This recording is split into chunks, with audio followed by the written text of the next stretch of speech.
la décision de l'Union européenne doit être placée dans son contexte. Premièrement,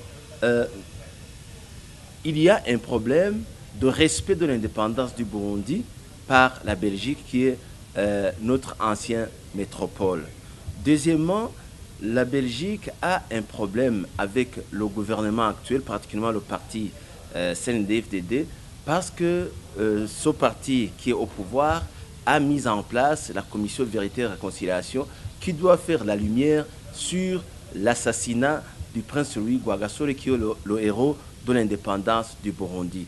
Et comme vous le savez, il y a beaucoup de soupçons sur la Belgique qu'elle aurait trempé dans l'assassinat du prince Louis Rwagasore. Ce qui fait que, alors, la Belgique, étant un des membres de l'Union européenne, elle a beaucoup pesé dans cette décision de suspension des aides.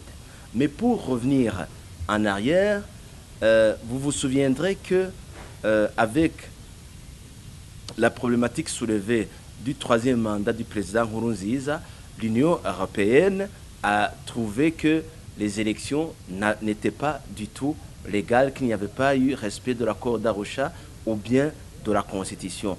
Mais quand la Cour constitutionnelle du Burundi a été consultée, elle a décidé que l'élection du président Nkurunziza était tout à fait légale.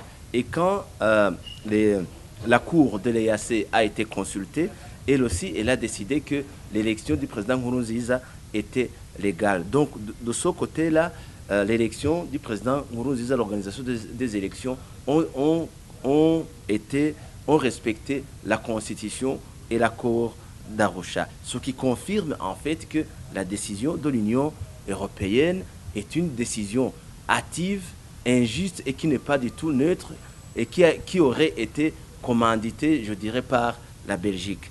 Alors, ce que nous pouvons maintenant, aujourd'hui, demander pour trouver une solution en vue d'une reprise d'une bonne coopération, de bons rapports entre le Burundi et la Belgique, nous avons des solutions, 3 ou 4 solutions que nous sommes en train d'explorer. Premièrement, c'est de demander au Burundi de multiplier les signaux positifs, d'ouvrir d'autres radios qui pourraient s'inscrire dans la nouvelle ligne éditoriale pour ne pas respecter la ligne éditoriale imposée par l'opposition radicale. Deuxièmement, c'est de multiplier encore une fois d'autres signaux positifs en ce qui concerne les prisonniers que certains appellent les prisonniers politiques. Et